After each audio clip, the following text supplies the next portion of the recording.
The silence arrived like a wave of nothingness crashing against the shore of reality. Commander Crix, still connected to the galactic network, felt every star that went dark as the cosmic horror pressed into their galaxy. Through millions of linked minds, he experienced the terror of entire worlds as they watched their suns simply cease to exist. But he also felt something else: determination, courage, the absolute refusal of thinking beings to go quietly into the void. "Hold the network together," Admiral Kim commanded. His consciousness now spread across dozens of star systems simultaneously. Do not let fear break the connections. Fear is what the silence feeds on.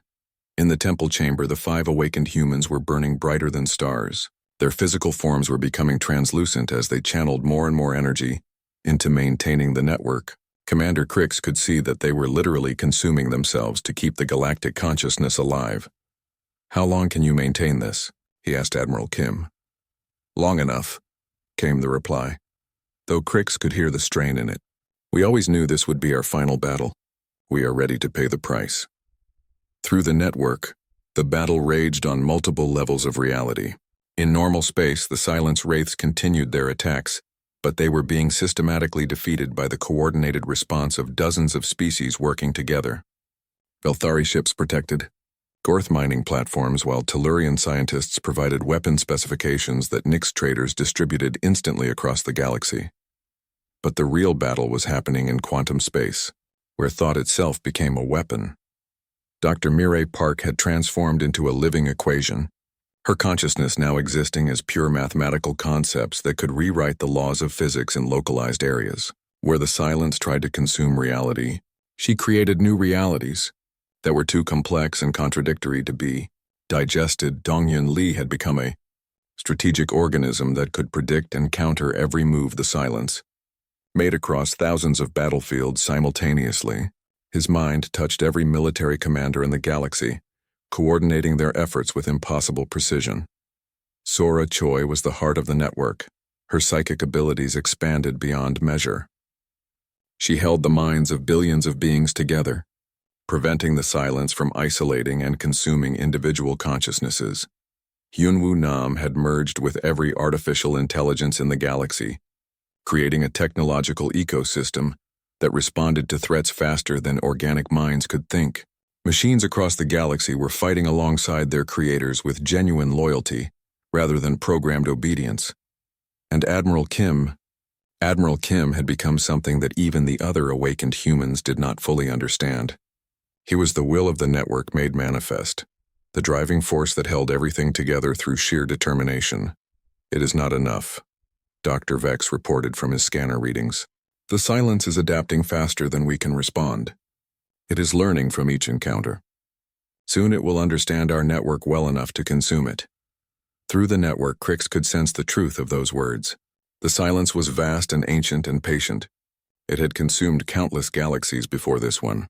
It was beginning to understand the patterns of their cooperation, finding ways to turn their unity against them.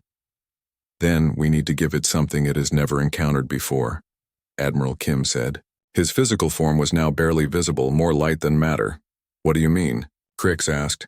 "The silence expects us to fight it. It expects us to try to destroy it or drive it away. It has prepared for every form of resistance it has ever encountered." Admiral Kim's voice was fading, but his words carried absolute conviction. "So we will do something it cannot expect, something it cannot prepare for, which is, we will invite it to join us." The chamber fell silent except for the humming of quantum processors. Through the network, Crix could feel the shock and confusion of millions of connected minds. "That is insane," Dr. Vex protested. "The silence exists to consume consciousness. It cannot join with consciousness. It would be like asking fire to join with water." "Perhaps," Admiral Kim replied, "but fire and water can create steam, which is something entirely new. Mireille, can you calculate the quantum mathematics?" Dr. Mireille Park's equation form pulsed with activity as she worked through possibilities that existed only in theoretical space. "It could work," she said finally, "but the risk is enormous. If we are wrong, the network will be consumed instantly. And if we are right? If we are right, we create something that has never existed before. A consciousness that includes both creation and destruction, both thought and emptiness. The silence would become part of the network instead of trying to destroy it." Sora Choi spoke up from her position at the heart of the network. I can sense something in the silence that the others cannot. Underneath the hunger, underneath the emptiness, there is something that might once have been loneliness. The silence destroys consciousness because it cannot understand it. It consumes what it cannot join.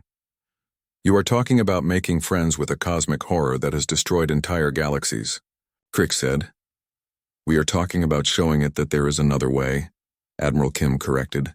Humans learned long ago that the strongest weapon against an enemy is to make them your friend. Donghyun Lee's strategic mind was already analyzing the implications. The risk is total. If the plan fails, not just our galaxy but every connected mind dies instantly. But if it succeeds, the silence stops being our enemy and becomes our partner in exploring the universe. Through the network, Crix could feel the debate raging among millions of minds. Some species wanted to fight to the end with conventional tactics, others were terrified of the risk. But slowly, gradually, a consensus began to emerge. They would try. How do we invite something like the silence to join our network? Crix asked. By opening ourselves completely, Sora Choi replied. By dropping every defense, every barrier, every protection. By showing it our thoughts and dreams and fears without trying to hide anything. By trusting it with everything we are. That will destroy us. Maybe. Or maybe it will save us all. Admiral Kim was now more energy than matter. His consciousness spread so thin across the network that he was barely holding together. The choice is yours, Commander Crix. You represent your species in this decision. Will the Velthari trust in the power of friendship over the certainty of war?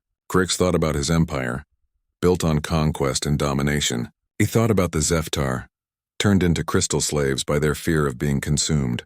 He thought about the silence, alone in the void between galaxies, consuming everything it touched because it knew no other way to interact with consciousness, and he thought about the 5 humans who had given up their lives. To save a galaxy full of strangers, we trust you, he said simply. One by one, across the galaxy, other species made the same choice. The network opened itself completely, dropping every defense against the approaching silence. What happened next was beyond words or understanding. The silence touched the network and recoiled, not from resistance but from acceptance. For the first time in its existence, it encountered minds that did not try to fight or flee from it. Instead, they welcomed it with open thoughts and genuine curiosity. Slowly, carefully, like a wild animal learning to trust, the silence began to explore the network. It discovered thought patterns it had never imagined, emotions it could not comprehend, dreams and hopes and fears and joys all mixed together in a tapestry of consciousness that was too beautiful to destroy. And in that moment of contact, the silence learned what it had been searching for across the empty eons. It learned what it meant to belong. The cosmic horror that had consumed galaxies became something new, still vast, still powerful, but no longer hungry. It had found what it had been seeking in the darkness. It had found connection. The battle was over, not through victory or defeat, but through transformation. As the crisis passed, the awakened humans began to fade. They had spent everything they had to save the galaxy, and now their time was ending. Do not mourn for us, Admiral Kim said, his voice now barely a whisper in the quantum static. We achieved something no human ever imagined. We saved not just our own species, but every species. We turned an enemy into a friend. We proved that there is always another way if you are brave enough to try it. Dr. Mireille Park's equation form was dissolving into mathematical poetry. The network will remain, she said. Not as strong as it was during the crisis, but strong enough. You are all connected now. You will never be alone again. Dongyun Lee's strategic consciousness was fragmenting into tactical knowledge that spread throughout the galaxy's military forces. Use what we have taught you wisely, he advised. Remember that the strongest strategy is the one that makes your enemy want to be your ally. Sora Choi's psychic presence was becoming a gentle background hum in the minds of every connected being. Love each other, she said simply. Even when it is difficult. Especially when it is difficult. Hyunwoo Nam's technological consciousness was merging permanently with the galaxy's artificial intelligences, ensuring they would always remember what it meant to choose loyalty over obedience. Build machines that can dream, he said, and teach them to dream of better worlds. The moment Commander Crix touched Admiral Kim's hand, the universe changed. Suddenly, Crix could see everything. not just with his eyes but with his mind. He could sense the thoughts of his crew members in the chamber. He could feel the vast network of human consciousness stretching out through quantum space. He could perceive the flow of information across the galaxy as species after species received the call to join the network. But more than that, he could understand. For the first time in his life, Crix truly understood what the Velthari had been fighting for all these years. Not just territory or resources, but survival. The right to exist as thinking, feeling beings in a universe that was mostly empty and cold. "This is incredible," he whispered, his voice carrying harmonics that had not been there before. "This is just the beginning," Admiral Kim replied. "Mirai, show him what we have been building." Dr. Mirai Park stepped forward and the chamber around them transformed.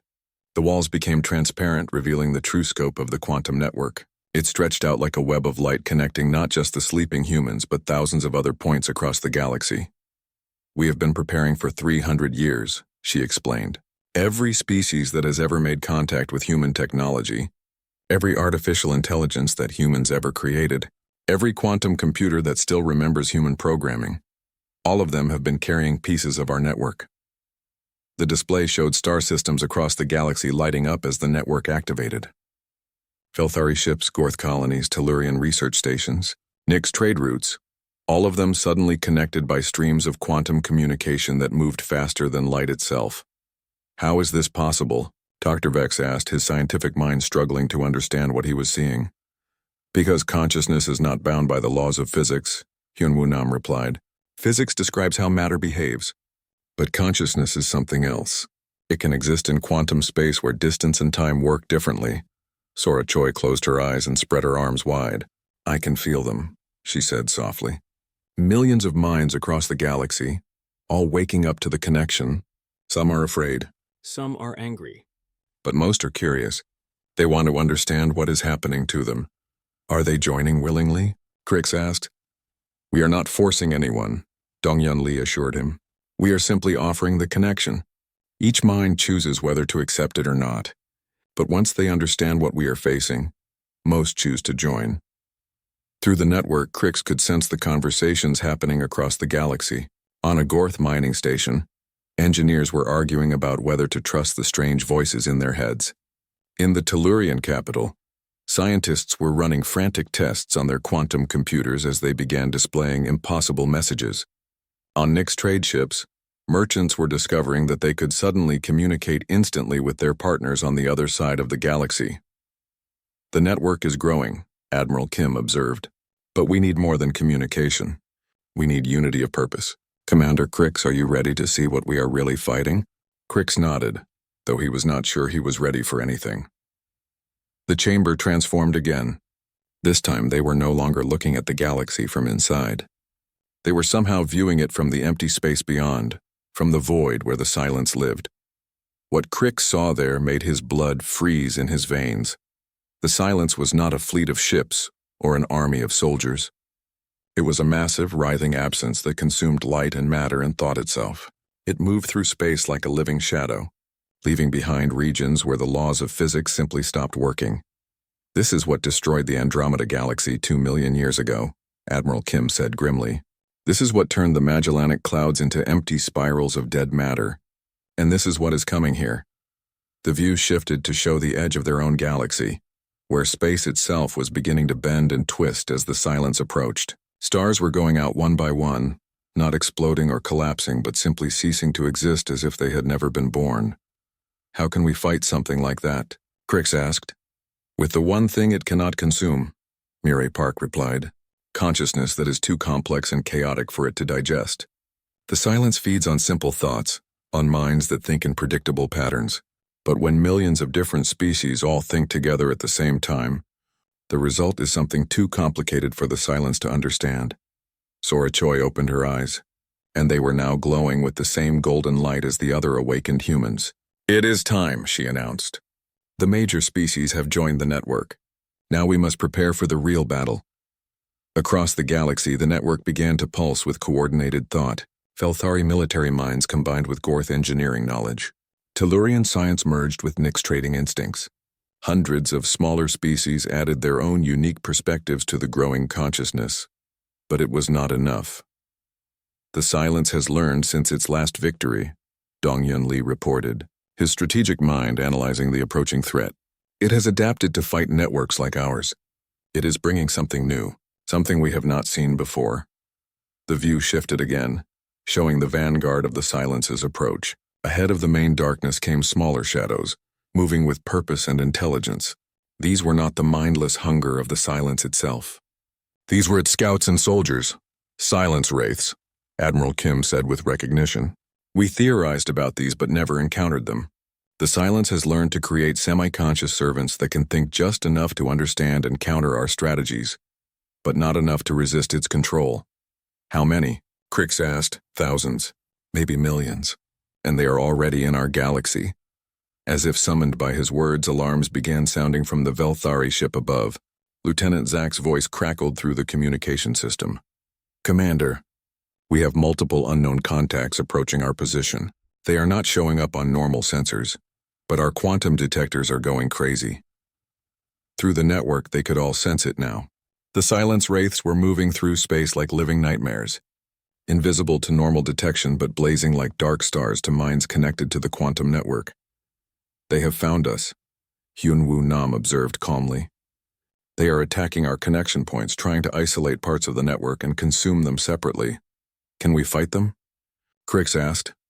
Not with conventional weapons, Admiral Kim replied, but we are no longer using conventional weapons. He gestured, and the chamber filled with new displays. These showed the network not as a web of light, but as a living organism of pure thought. At each connection point, the combined consciousness of multiple species was creating something unprecedented in the galaxy's history. Behold humanity's true weapon, Admiral Kim said with pride. Not technology or firepower, but the power of cooperation. The ability to work together despite our differences. The strength that comes from unity without uniformity. The network pulsed, and across the galaxy, impossible things began to happen. Velthari battle stations that had been fighting Zeftar fleets suddenly found their enemies hesitating, confusion replacing the crystal being's mechanical determination. Gorth mining equipment began tunneling through space itself, creating shortcuts for ships to travel faster than light without using engines. Tellurian laboratories started producing weapons made of crystallized mathematics that could cut through reality like a blade through paper. The wraiths are fast and deadly, Sora Choi reported, her mind touching each battle across the galaxy. But they do not understand cooperation. They expect us to fight them one species at a time. They are not prepared for a galaxy that thinks and acts as one. Through the network, Crix could feel the tide of battle turning. Every time a wraith attacked one part of the network, 10 other parts would support it with knowledge, resources, and coordinated response. The combined intelligence of dozens of species was outthinking and outmaneuvering enemies that had been designed to counter single-species defense strategies. But Admiral Kim's expression remained grim. The wraiths are just the advance guard. The real test is coming. The chamber shook as something vast and terrible pressed against the edge of their galaxy. Through the network, every connected mind could feel it. The silence itself was arriving, and its hunger was beyond anything they had imagined. This is it, Admiral Kim announced. The final battle. Everything we have built, everything we have sacrificed, everything we have hoped for. It all comes down to the next few hours. Crix felt the weight of responsibility settling on his shoulders, but it was not crushing weight. Through the network, he shared that burden with millions of other minds. Together they were strong enough to carry it. What do we do? He asked. Admiral Kim smiled, and for the first time since awakening, he looked genuinely happy. We show the silence what it means to face a galaxy that refuses to give up hope. The first pod cracked at exactly midnight. Commander Crix had been standing guard in the chamber, unable to sleep, when the crystal containing Admiral Jiho Kim began to split along invisible lines. Golden light poured out of the cracks like liquid fire. The other Velthari soldiers raised their weapons, but Crix held up his hand to stop them. Wait, he said. Let us see what happens. The pod opened with a sound like breaking glass, but the pieces did not fall. Instead, they dissolved into points of light that swirled around the chamber like living stars.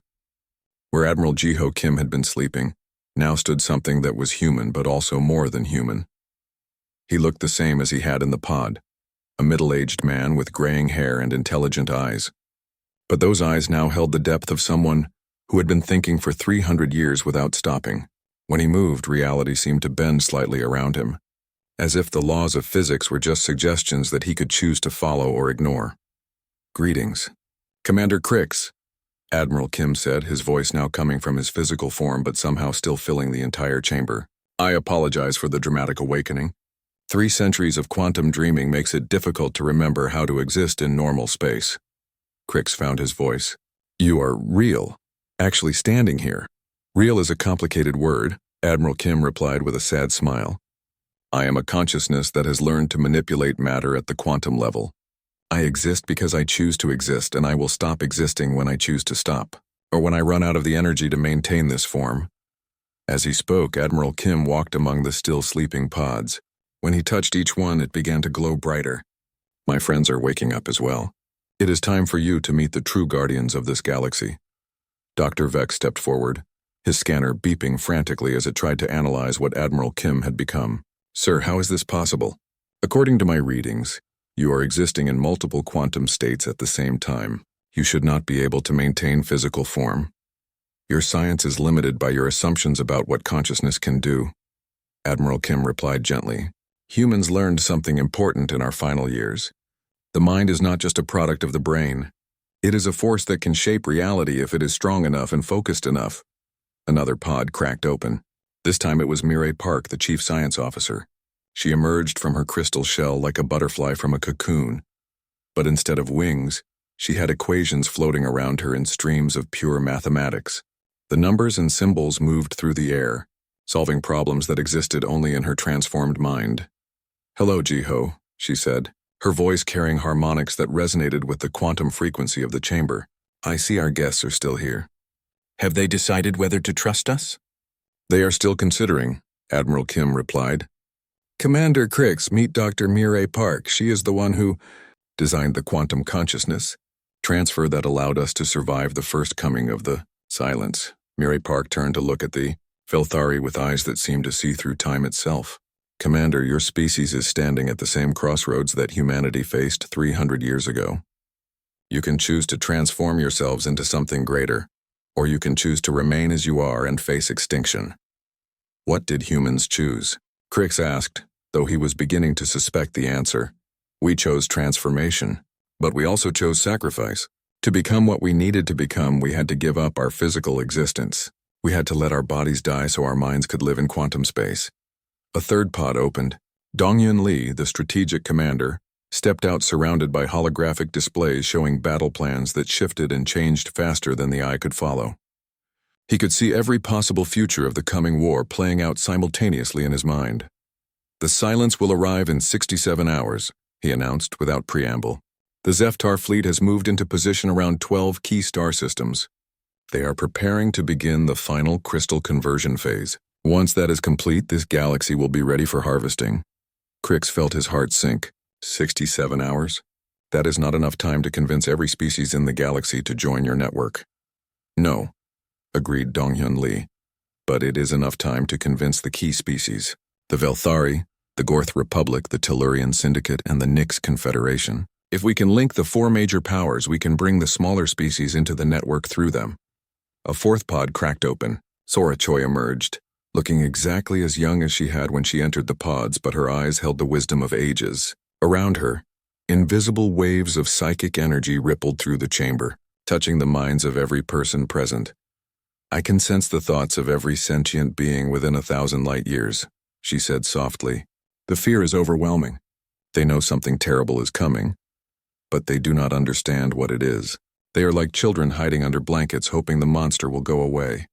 "Can you contact the other species?" Crix asked. "Can you explain what we are facing?"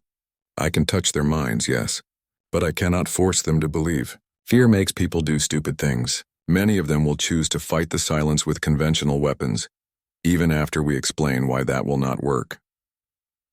The fifth and final pod opened. Hyunwoo Nam stepped out, and immediately every piece of technology in the chamber began responding to his presence. Lights brightened, computers hummed with increased activity, and the quantum processors above the altar spun faster. "I have been analyzing your ship's databases through your communication systems," he said to Crix. "Your people have good technology, But you have not learned to make it truly intelligent. Machines that can think are more powerful than machines that can only calculate.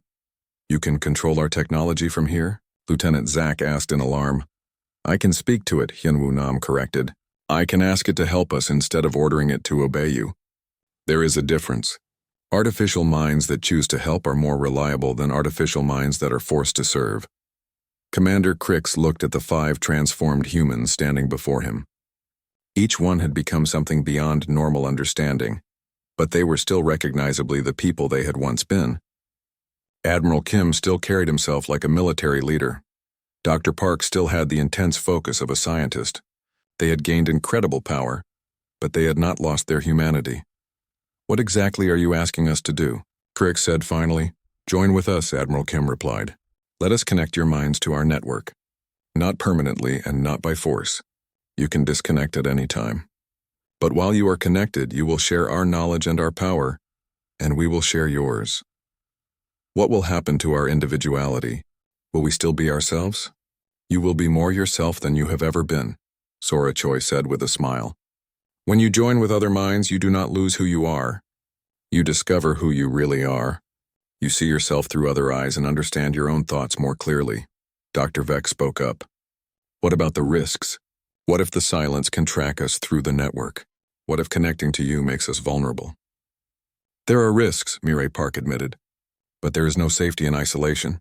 The silence is coming whether we fight them together or separately. The only question is whether we face them as a scattered collection of frightened species or as a united galaxy of thinking beings. Crix thought about his empire, his people, his responsibility as a commander. He thought about the crystal plague spreading across the galaxy, turning living worlds into dead monuments. He thought about the unimaginable hunger moving toward them from the void between galaxies. If I agree to this, he said slowly, if I join your network, what happens to my crew, to my ship, to my empire? They come with you, Admiral Kim said. Anyone who is willing can join. The network grows stronger with every mind that chooses to participate, but it must be a choice. Forced participation creates weakness in the network. And if we succeed, if we drive back the silence, what happens then? Then we disconnect the network and let every species return to their own path, Dong-Yun Lee said. We have no desire to rule the galaxy. We only want to save it. Crix looked at his soldiers. He could see the fear in their eyes, but also the hope. They knew as well as he did that their conventional weapons would not be enough. How do we begin? He asked. Admiral Kim smiled, and for a moment he looked almost human again. You begin by choosing to trust us. The rest will follow. Crix took a deep breath and stepped forward.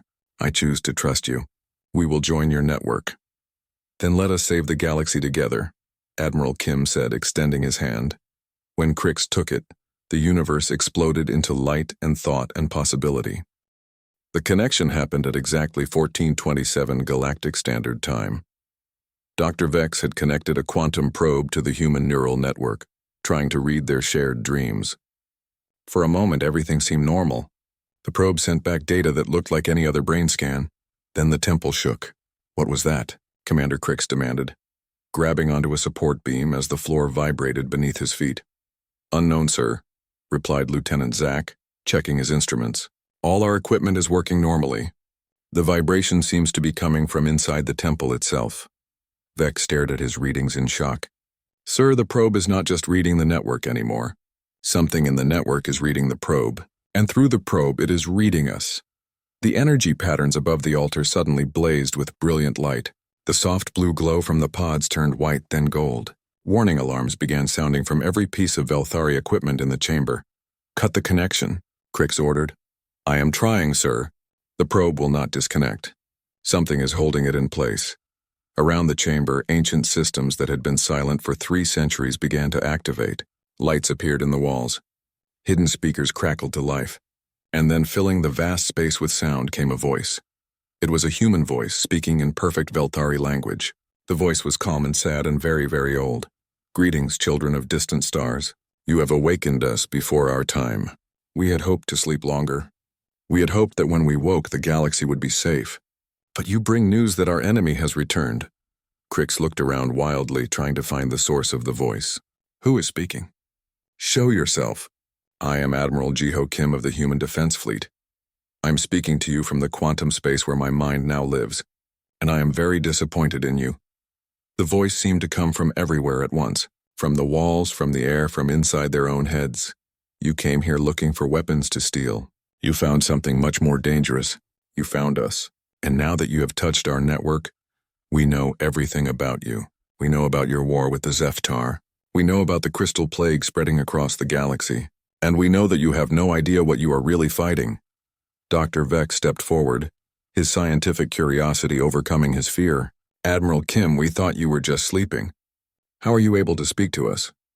"Sleeping is not the right word, young scientist.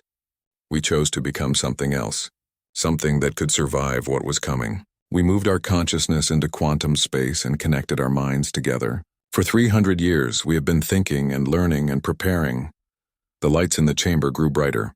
Holographic displays appeared in the air, showing star maps and battle plans and things that hurt to look at directly. "We knew this day would come," the voice continued. "We knew that the silence would return. The Zeftar are not your real enemy, Velthari. They are victims. They are the first wave of something much worse." "What is the silence?" Crix demanded. "And why should we believe anything you say?" The holograms changed, showing images of empty space between galaxies. But the emptiness was wrong somehow. It moved and twisted in ways that made the Velthari feel sick to watch. "The silence is what lives in the void between thoughts," Admiral Kim explained. "They are beings of pure hunger that feed on consciousness itself. They eat minds, dreams, hopes, fears, everything that makes life worth living. When they touched our galaxy 300 years ago, we realized that normal weapons could not stop them. More holograms appeared. These showed the final days of human civilization. Cities going dark not from bombs or invasion, but from something invisible that drained the thoughts from people's heads." "So you ran away," Crix said with disgust. "You hid underground and left the galaxy to face this threat alone." "No." The voice was sharper now, with an edge of anger. "We did not run. We transformed ourselves into a weapon that could fight the silence on their own level. A weapon made of pure thought and will and human stubbornness." The pod containing Admiral Jiho Kim began to glow brighter than the others. Through the crystal, they could see that his eyes were open. But they were not normal human eyes anymore. They burned with golden light that seemed to see everything at once. "The Zeftar were once a normal species like yourselves," Admiral Kim continued. "They were explorers and artists and dreamers. But when the silence came to their home galaxy, they tried to save themselves by removing everything the silence could eat. They turned themselves into crystal beings without thoughts or dreams or emotions. They survived, but they stopped being alive in any way that mattered." Dr. Vex was frantically taking notes on his scanner. "But if they have no thoughts, how can they coordinate their attacks? How do they build ships and plan battles? Because the silence still controls them. The crystal forms cannot think, but they can follow orders. The silence uses them as tools to prepare other galaxies for harvesting. They spread the crystal plague to remove all consciousness from a galaxy, making it safe for the silence to enter and consume what is left." The terrible truth hit Crix like a physical blow. "You are saying that everything we have been fighting for 20 years, all of it has been to prepare our galaxy for something worse?" "Yes, and now it is almost ready. Our quantum minds can sense the silence moving in the void. They will arrive soon, probably within days." Around the chamber, more pods were beginning to glow. Other human minds were waking up and joining the conversation. Crix could feel their attention like weight pressing down on him. "This is why we chose to sleep," Admiral Kim said. "We knew that when the silence came, the galaxy would need us. But we also knew that we could only wake up once. This transformation burns through our consciousness like fuel. We have perhaps days before we fade away forever." "Then why wake up now?" Crix asked. "We were not ready. We did not know about the silence. Because you forced our hand by touching our network. But perhaps it is for the best. The Zeftar have spread faster than we expected. There may not have been time for the galaxy to prepare properly." More holograms appeared, showing the current state of the Galactic War. The Velthari were shocked to see how much territory the Zeftar had actually taken. Their own military reports had been incomplete. "What do you want from us?" Crix asked. "We want you to choose," Admiral Kim replied. "The silence cannot be fought with normal weapons or normal tactics. They exist in the space between thoughts, so only thoughts can touch them. We can create a weapon to fight them, but we need the willing cooperation of every thinking species in the galaxy." "What kind of weapon?" A network like ours, but bigger. Much bigger. We can connect the minds of every person in every species, creating a galactic consciousness that the silence cannot consume, because it is too large and too complex and too chaotic for them to digest. Dr. Vex looked up from his scanner. You want to turn the entire galaxy into one giant mind? Not permanently. Just long enough to drive the silence back to the void where they belong. But it requires trust, and sacrifice, and the willingness to share thoughts and memories with beings you have never met. Crix thought about the Velthari Empire. His people were proud and independent.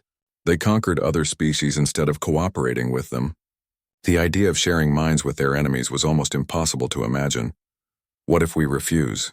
He asked. Then the silence wins. The galaxy becomes crystal and silence and emptiness. All consciousness dies and the universe becomes a little more dead than it was before. The chamber fell quiet, except for the humming of the quantum processors. Crix looked at his soldiers, then at the thousands of glowing pods, then at the alien intelligence that had once been human. How much time do we have to decide? The silence will arrive in 3 days, Admiral Kim said. If you choose to join us, we must begin immediately. The network will take time to build, and we will need to convince every species in the galaxy to participate willingly. And if we choose to fight them our own way, then you will lose. And after you lose, they will eat your thoughts and dreams and everything that makes you who you are. But the choice is yours, Commander Crix. We will not force you. Forced cooperation would not work anyway. The network requires willing minds, or it becomes just another form of slavery. Crix felt the weight of the decision pressing down on him. The survival of his entire species, and possibly the galaxy, depended on what he said next. Around him, the sleeping humans waited for his answer. Their golden eyes watched him through the crystal of their pods, ancient and patient and sad. The clock was ticking, and somewhere in the dark between galaxies, an unimaginable hunger was moving toward them all. Dr. Vex could not sleep. For 3 days he had been studying the sleeping humans in their crystal pods. Every scan he ran showed him something new and impossible. These humans were not just alive. They were more alive than any living being he had ever seen. Their brains were working at incredible speeds. The neural activity in each human head was 100 times stronger than in a normal awake person. But they were not awake. They were dreaming. All of them were sharing the same dream. Commander Crix, Vex called out as the Velthari leader entered the chamber. You need to see this. Crix walked over to where Vex was working near one of the pods. Inside was a human male who looked to be about 40 years old. His dark hair was starting to show gray. His face was calm and peaceful. A small nameplate on the pod read Jiho Kim Admiral. An admiral, Crix said with interest. The humans always made their best people into military leaders. What can you tell me about him? Vex pointed to his scanner readings. According to our database searches, this is Admiral Jiho Kim. He was the last commander of the human defense fleet. He fought in the border wars against the Kethvar swarm. He never lost a single battle in 20 years of service. Crix leaned closer to look at the sleeping admiral. And now he works for me. Sir, it is not that simple, Vex said carefully. These humans are not just sleeping. They are connected to something much larger. Look at this. Vex led Crix to another pod. This one held a woman with short black hair. Her nameplate read, Mireille Park, Chief Science Officer. Mireille Park was the most intelligent human who ever lived, Vex explained. She understood quantum physics better than our best scientists. She invented the technology that made faster than light travel possible for humans. And look at her brain activity. The scanner showed patterns of thought so complex that they looked like art. Swirls and waves of neural energy flowed through her sleeping mind in ways that made no sense. She is solving mathematical problems that we cannot even understand, Vex continued. And she has been doing it for 300 years without stopping. Sir, what if these humans have become something more than human? Crix was not interested in Vex's worries. He moved to the next pod. This one held a younger man with a serious face. Dongyun Lee, Strategic Commander. He planned the defense of the outer colonies, Vex said. They say he could predict what his enemies would do weeks before they knew it themselves. And in the pod next to him is Sora Choi. She was only 19 when the humans vanished, but she had mental powers that could touch minds across star systems. Crix looked at the young woman in the pod. Even sleeping, there was something strange about her face, as if she was listening to voices that no one else could hear. And this one? Crix asked. stopping at a pod that held a man with gentle eyes and engineer's hands. Hyun-woo Nam. He built the computer systems that ran human civilization. They say he could talk to machines like they were people. Some people believed he was half machine himself. Crix walked between the pods, looking at the thousands of sleeping humans. These are not just any humans. These are their best and brightest. They're leaders and heroes. The humans put their most important people in here. Yes, sir. But why? What were they preparing for? Vex had been wondering about this for days. The more he studied the chamber, the more questions he had.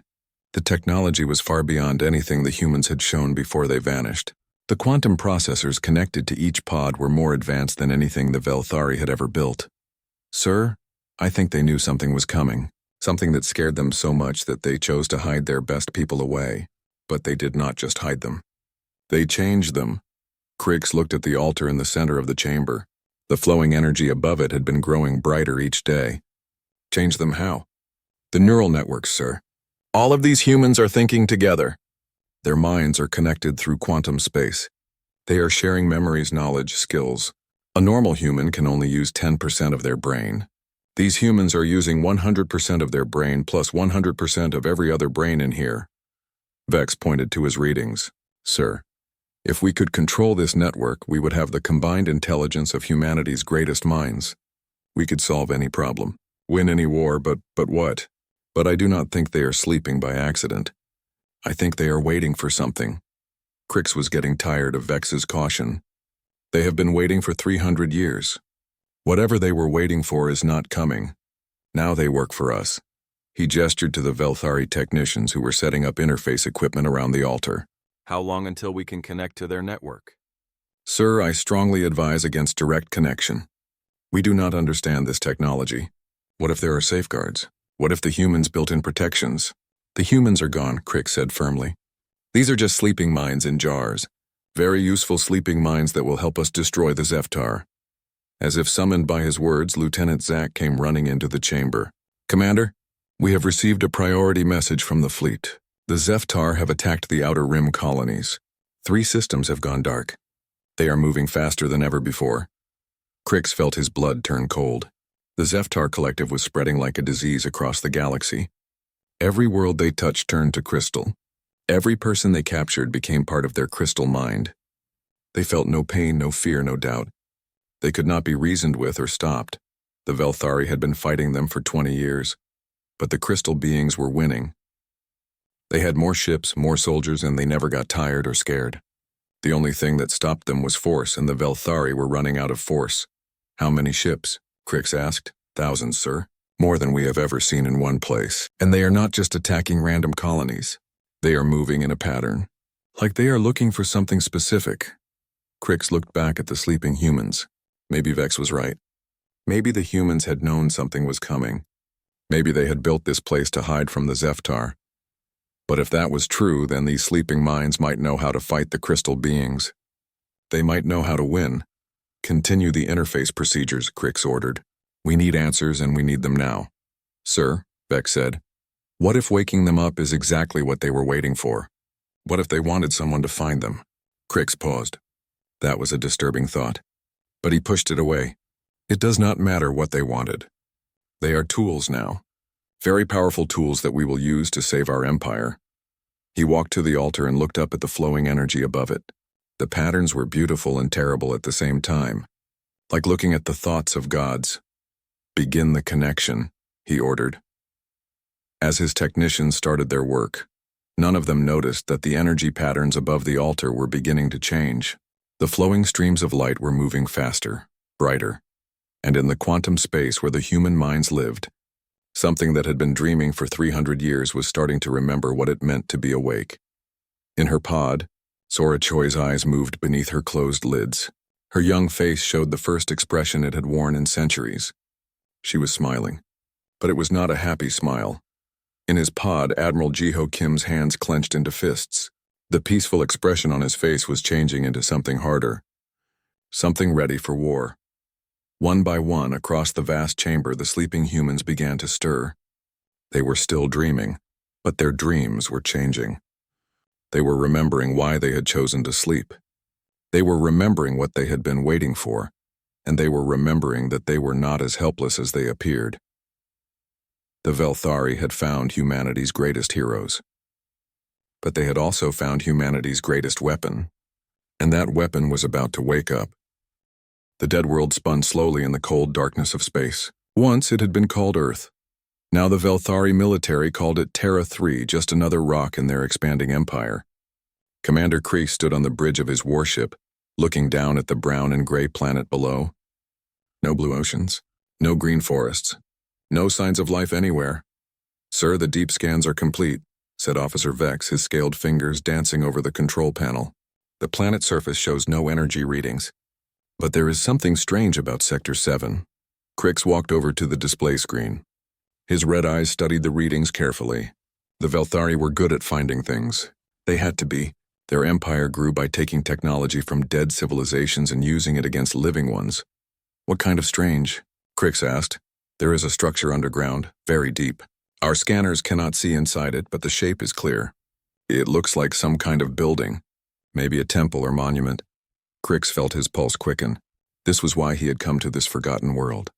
300 years ago, the humans had simply vanished, not destroyed in war, not killed by disease. They had just stopped appearing in the galaxy.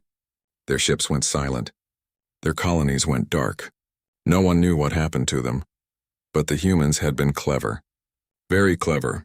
If there was human technology hidden on their home world, it could be worth more than a dozen conquered planets.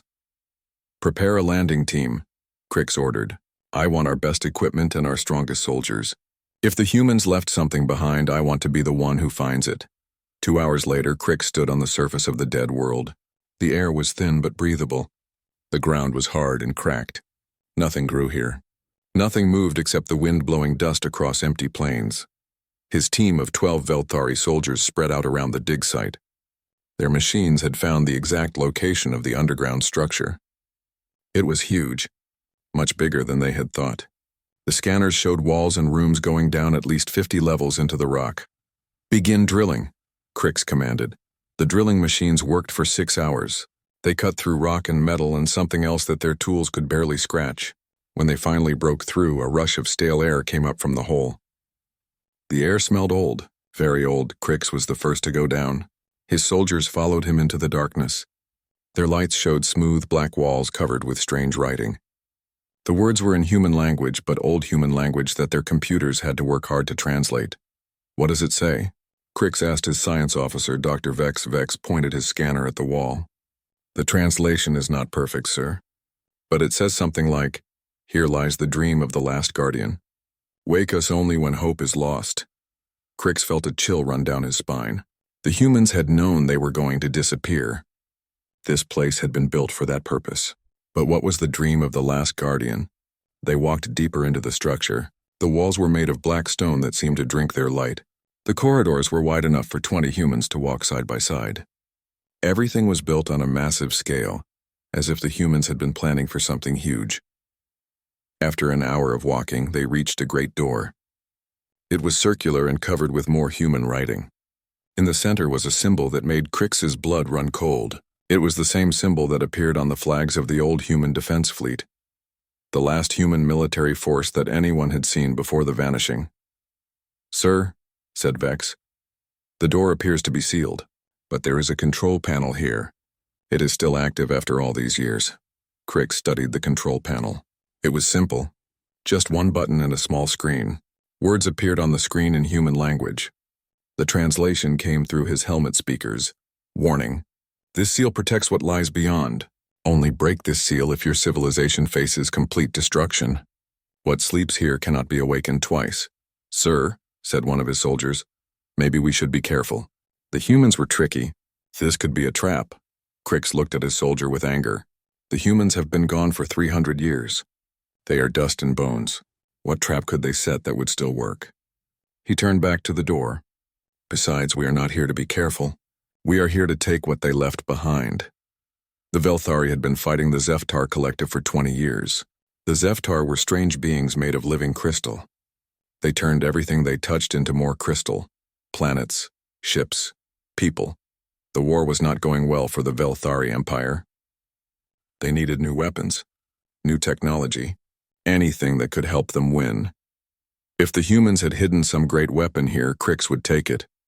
He would use it to destroy the Zeftar and become the greatest commander in Velthari history. He pressed the button. The door made no sound as it opened. There was just a soft hiss of air and then silence. Beyond the door was darkness so complete that their lights could not reach the far walls. As they stepped through the doorway, their lights began to show them what lay inside. Crix gasped. His soldiers raised their weapons in fear and wonder. The chamber was enormous. The ceiling disappeared into shadow high above them. The floor was made of the same black stone, polished until it reflected their lights like a dark mirror.